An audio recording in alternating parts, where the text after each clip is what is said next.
Bismillahirrahmanirrahim. Assalamualaikum warahmatullahi wabarakatuh. Selamat pagi, selamat datang di kelas 11 IPS.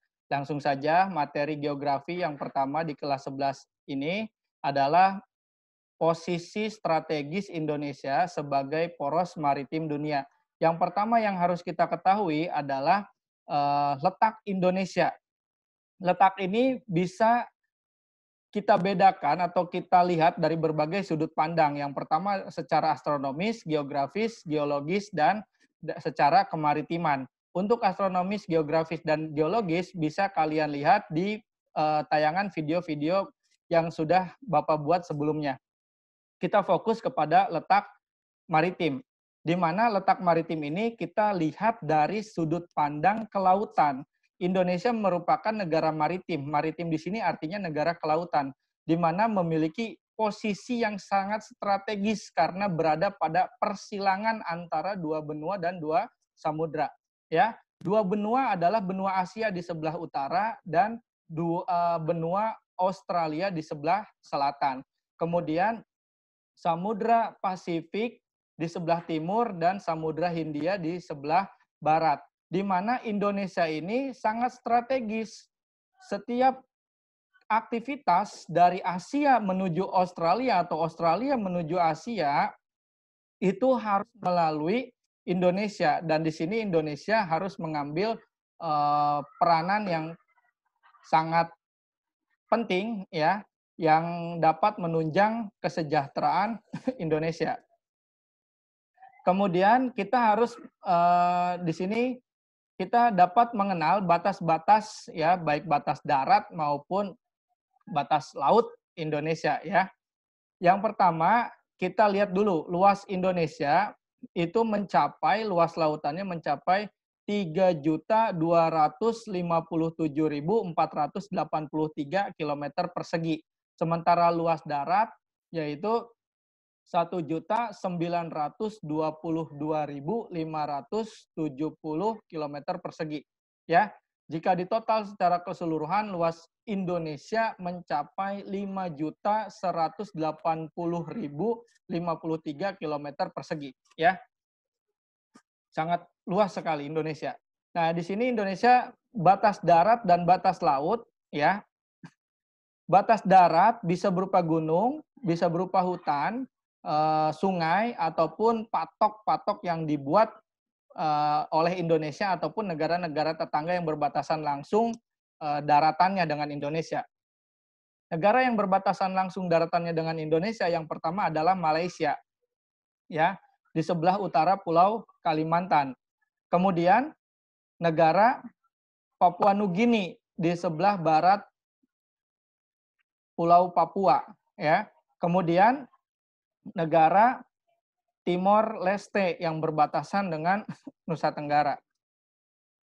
Kemudian batas laut Indonesia itu berbatasan langsung dengan 10 negara yang ada di dunia.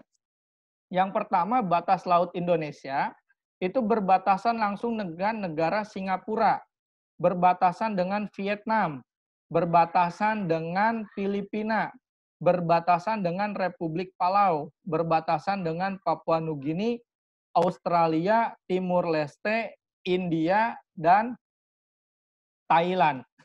Ya, artinya Indonesia ini dari sudut pandang kelautan sangat luas dan berbatasan langsung dengan 10 negara yang ada di dunia. Nah, kemudian kita perhatikan di sini ada yang harus dipahami oleh kalian. Yang pertama ada yang disebut dengan laut teritorial, landas kontinen, dan zona ekonomi eksklusif. Ya, untuk laut teritorial ini merupakan wilayah yang menjadi kedaulatan mutlak bagi Indonesia yang berjarak 12 mil dari pulau terluar yang ada di Indonesia. Ya. Kemudian ada yang disebut dengan landas kontinen. Ini adalah batas permukaan tanah yang ada di dasar laut. Nah, batasnya sampai dengan 200 meter dari permukaan laut, ya. Apabila ada negara yang berbatasan dengan Indonesia dan berbatasannya sangat dekat, seperti di Selat Malaka antara Indonesia dengan Malaysia. Ini wilayah lautnya sangat dekat sehingga dalam menentukan batas landas kontinennya ya harus antara perundingan Indonesia dengan Malaysia agar mendapatkan kesepakatan yang disepakati oleh kedua belah negara. Kemudian ada yang disebut dengan zona ekonomi eksklusif, di mana zona ekonomi eksklusif ini terbentang sejauh 200 mil, ya. Dan di sini kita berhak mengelola atau memanfaatkan ya segala potensi yang terkandung di dalam laut seperti potensi perikanan, potensi minyak dan gas ya. Itu masih bisa kita manfaatkan sejauh 200 mil. Itu yang disebut dengan zona ekonomi eksklusif. Apabila lebih dari 200 mil itu adalah termasuk ke dalam laut bebas. Nah, potensi yang dapat kita manfaatkan yang pertama dari segi perikanan. Di mana potensi perikanan Indonesia yang merupakan negara kemaritiman itu sangat besar ya. Di sini kita bisa mendapatkan pengelolaan perikanan tangkap ya. Kalau kalian pergi ke daerah pelelangan, ke daerah pesisir, di mana di daerah pesisir ada pelelangan, di situ ikan-ikan itu sangat besar ya potensinya. Dan ini harus kita jaga potensi perikanan Indonesia ini. Kemudian kita bisa memanfaatkan untuk pariwisata ya. Ini salah satu perairan di Indonesia ya, tepatnya di Pulau Pramuka yang ada di Kepulauan Seribu. Nah, ini alat-alat snorkeling yang ada di Pulau Pramuka. Jadi potensi kemaritiman ya bisa kita manfaatkan sebagai objek wisata. Ya, di sini alat-alat snorkeling. Ada snorkel, ada Google, dan juga ada PIN. Kemudian bisa kita manfaatkan sebagai sarana transportasi ya, perhubungan dari satu pulau ke pulau yang lain ataupun dari Indonesia keluar dari negara Indonesia ya, misalnya keluar negeri, misalnya ke Malaysia, ke Singapura dan lain sebagainya. Kemudian potensi yang dapat kita manfaatkan adalah potensi minyak dan gas. Nah, dalam pengelolaan sumber daya kelautan yang 4 ini harus kita perhatikan. Yang pertama menjaga keseimbangan produksi. Artinya ketika kita memanfaatkan seluruh potensi yang terkandung di laut kita, jangan sampai kita mengeksploitasi secara berlebihan.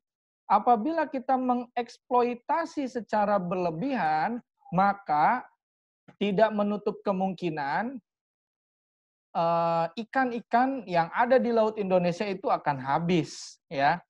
Makanya kita harus memilih ya mana ikan yang akan kita ambil ya dan mana yang ikan yang harus kita lepaskan kembali ya. Kemudian yang kedua adalah menjaga kelestarian sumber daya. Artinya potensi perikanan yang ada saat ini merupakan warisan daripada orang tua kita, nenek moyang kita, ya mereka mewariskan ya sampai dengan kepada kita dan sehingga kita sekarang bisa menikmati seluruh potensi yang terkandung dari laut Indonesia. Dan kita juga mempunyai kewajiban untuk memberikan lagi ya kepada anak cucu kita supaya anak cucu kita itu mendapatkan sumber daya kelautan yang bisa mereka nikmatin.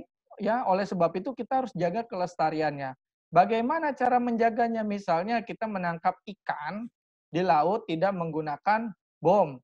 Kalau kita menggunakan bom itu dapat merusak terumbu karang yang menjadi rumah dan sumber makanan bagi ikan-ikan.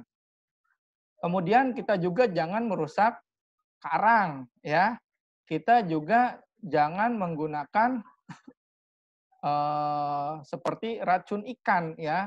Biasa suka ada yang menggunakan racun ikan itu seperti Portas ya, itu sangat merusak sekali ya. Dan juga kita jangan sering-sering membuang apa namanya, sisa-sisa atau sampah ke laut ya, supaya laut kita itu lestari. Kemudian yang ketiga yaitu sosialisasi mengenai sumber daya kelautan. Kita yang berada di SMA Negeri 1 Majalaya di wilayah Kerawang ya, kita itu, lokasinya jauh dari laut. Kalau mau sampai ke laut itu membutuhkan waktu 2 jam ya. Tapi pengetahuan kita tentang laut itu harus, eee, baik ya, harus bagus. Karena kita tidak bisa, apa namanya, melihat hanya pada lingkup Majalaya saja atau Karawang kota saja, tetapi kita, berpikiran harus kita ini Indonesia, kita ini adalah negara maritim, ya, dan kita memiliki sumber daya kelautan yang sangat luar biasa. Dan kita ya, harus bisa memanfaatkan seluruh potensi yang terkandung itu, ya, untuk kesejahteraan kita bersama. Kemudian yang keempat, mengembangkan kebijakan yang dapat mendukung kelestarian sumber daya kelautan. Dan di sini pentingnya dari peran pemerintah dalam membuat regulasi, aturan, kebijakan yang dapat menjaga ya kelestarian, kelangsungan sumber daya kelautan yang ada di Indonesia. Kemudian ya, yang terakhir, ini adalah jalur perdagangan maritim internasional di Indonesia. Selain kita harus menjaga konektivitas antar pulau ya, misalnya dari Sumatera ke Kalimantan atau sebaliknya, atau dari Kalimantan ke Jawa, atau dari Sulawesi ke Maluku, ke Papua, ya, ke Nusa Tenggara, ke Madura, ke Bali, ya, atau dari Jawa ke Kalimantan, ke Sumatera, ya. Ini konektivitasnya harus terhubung, artinya sarana prasarana transportasi laut itu harus tersedia dengan baik agar penyaluran barang ya antar pulau itu terjaga dengan baik ya. Nah, selain konektivitas antar pulau ini harus kita kembangkan dengan baik, juga konektivitas antara Indonesia dengan negara di luar Indonesia. Ya, kita ambil contoh saja yang terdekat di seputar Asia Tenggara maupun dengan Australia. Ini jalur perdagangan laut ini yang melewati laut ini harus baik ya. Pintu-pintu masuk ini harus kita buka supaya memperluas ya kesempatan kita dalam mengoptimalkan pemanfaatan dari letak Indonesia yang strategis dari sudut pandang kemaritiman ya. Mungkin itu saja yang dapat Bapak sampaikan. Terima kasih banyak. Tetap di rumah, tetap jaga kesehatan, tetap melakukan social distancing, tetap mengikuti protokol-protokol yang diberikan oleh pemerintah agar kita semua sehat dan agar kita semua terhindar dari COVID-19. Terima kasih. Billahi taufik wal hidayah. Wassalamualaikum warahmatullahi wabarakatuh.